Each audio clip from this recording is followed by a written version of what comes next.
Welcome to the educational world of ignited minds.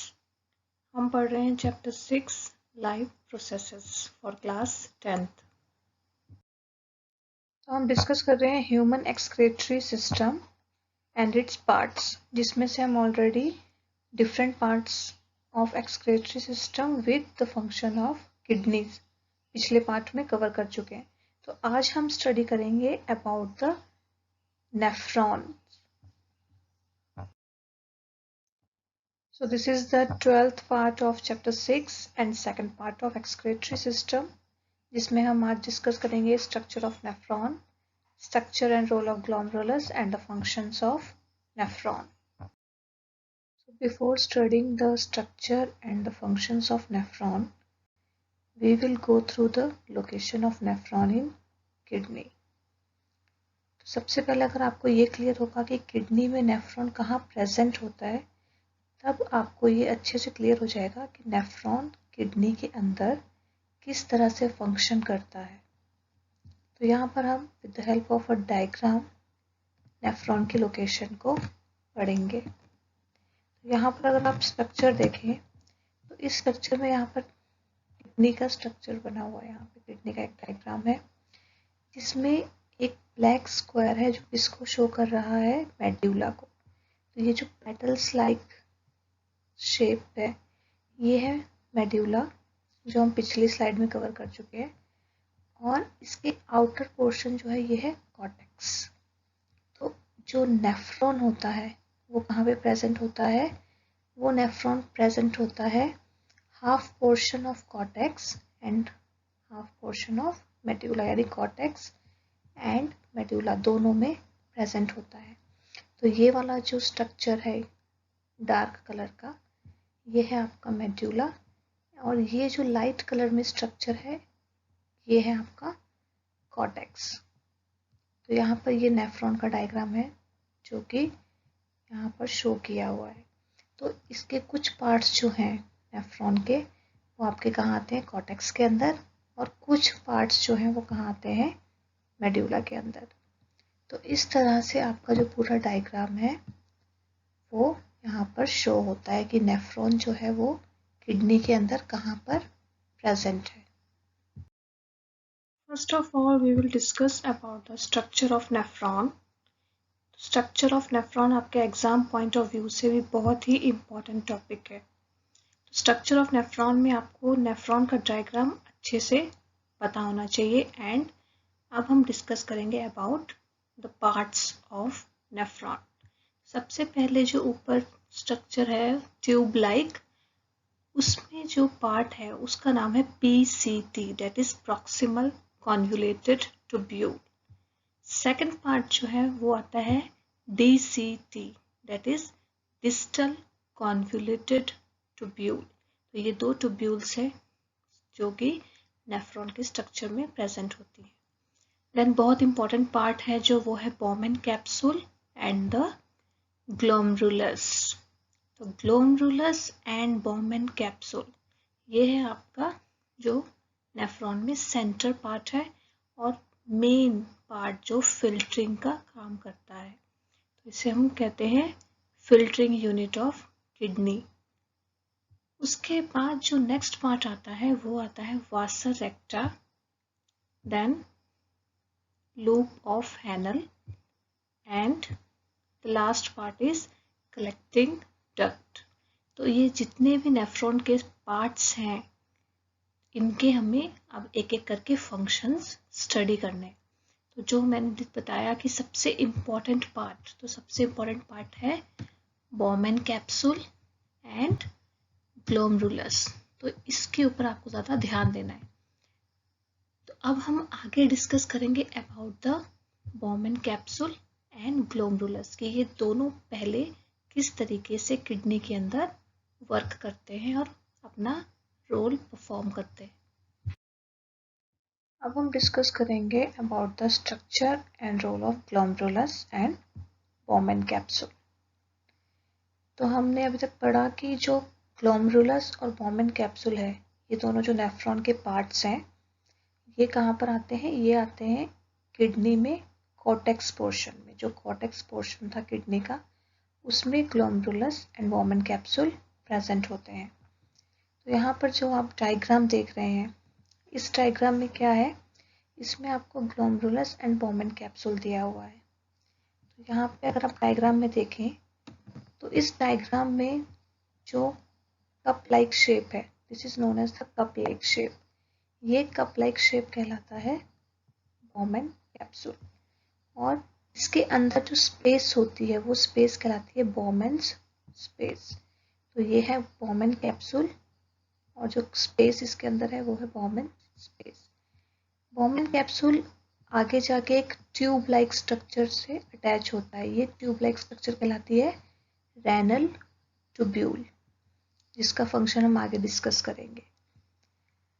उसके बाद इस वोमेन स्पेस में प्रेजेंट होते हैं ग्लोमेरुलस। ग्लोमेरुलस का होता है क्लस्टर ऑफ ब्लड वेसल्स, यानी बहुत सारी ब्लड वेसल्स क्लस्टर के फॉर्म में प्रेजेंट होती हैं, जो क्या बनाती है, ग्लोमेरुलस बनाती है।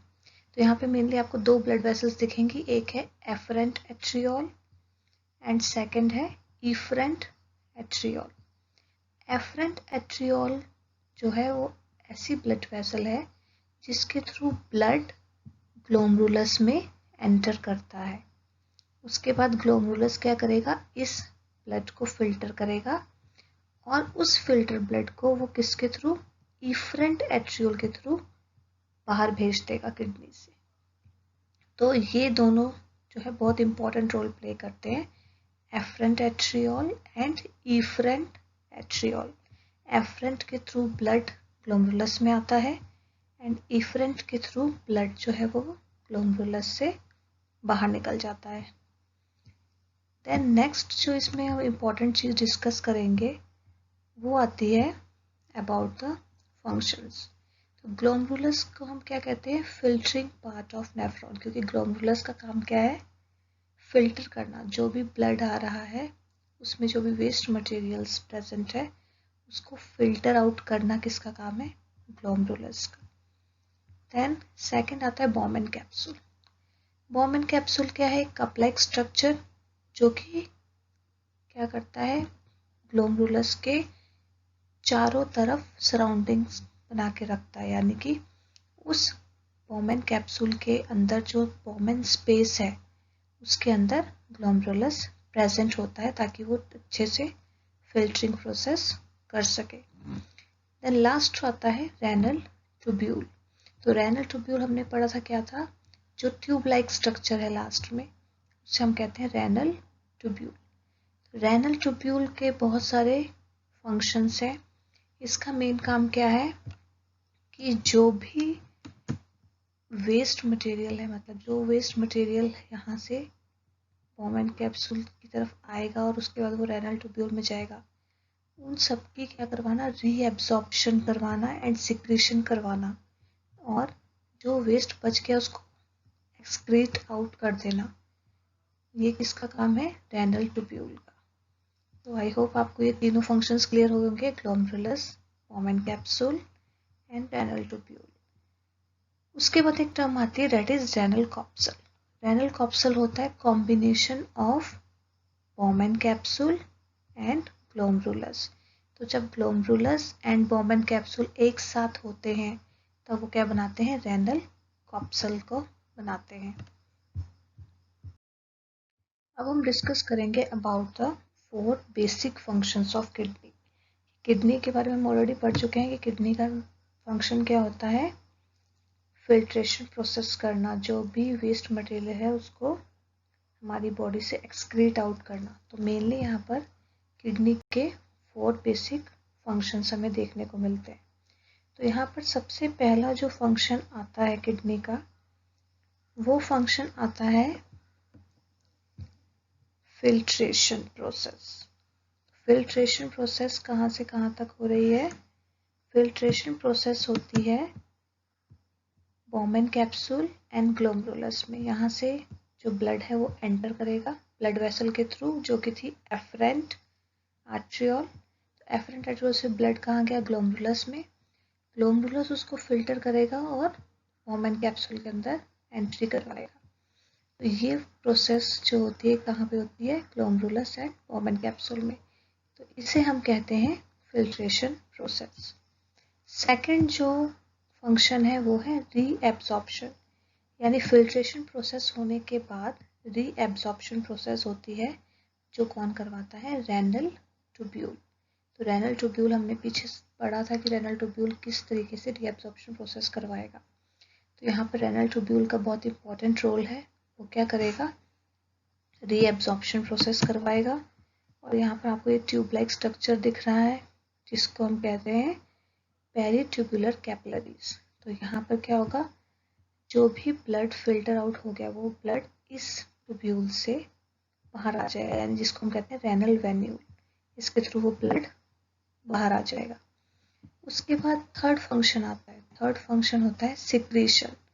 तो अब हमने क्या किया? जो ब्लड हमारा फिल्टर हो चुका था वो फिल्टर ब्लड हमारा रेनल वेन्यूल के थ्रू अलग ट्यूब्यूल से आ गया, बॉडी में चला गया।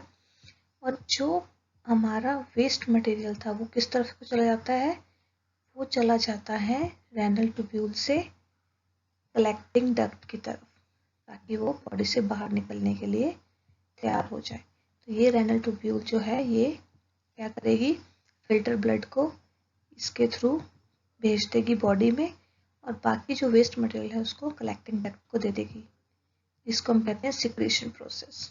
उसके बाद लास्ट जो बेसिक फंक्शन है वो है एक्सक्रीशन।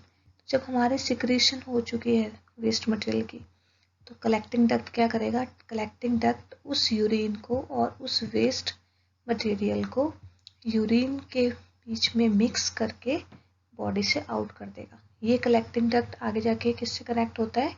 यूरेटर के साथ। तो ureter, urinary bladder and urethra, ये हम ऑलरेडी पिछले पार्ट में कवर कर चुके हैं कि वो किस तरीके से फंक्शंस परफॉर्म करते हैं। तो यहाँ पर कलेक्टिंग डक्ट यूरेटर से अटैच होगा और आगे जाकर वो यूरिनरी ब्लैडर एंड यूरेथ्रा के थ्रू यूरिन को बॉडी से एक्सक्रीट आउट कर देगा। अब हम डिस्कस करेंगे last part of today's video, that is function of nephron.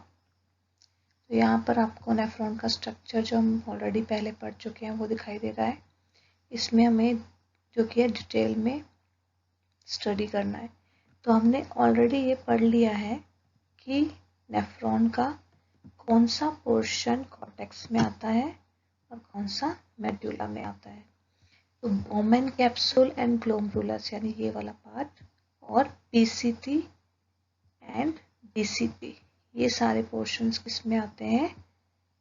Cortex में। Then loop of Henle and collecting duct, ये दोनों पोर्शन आते हैं इन द मेडुला।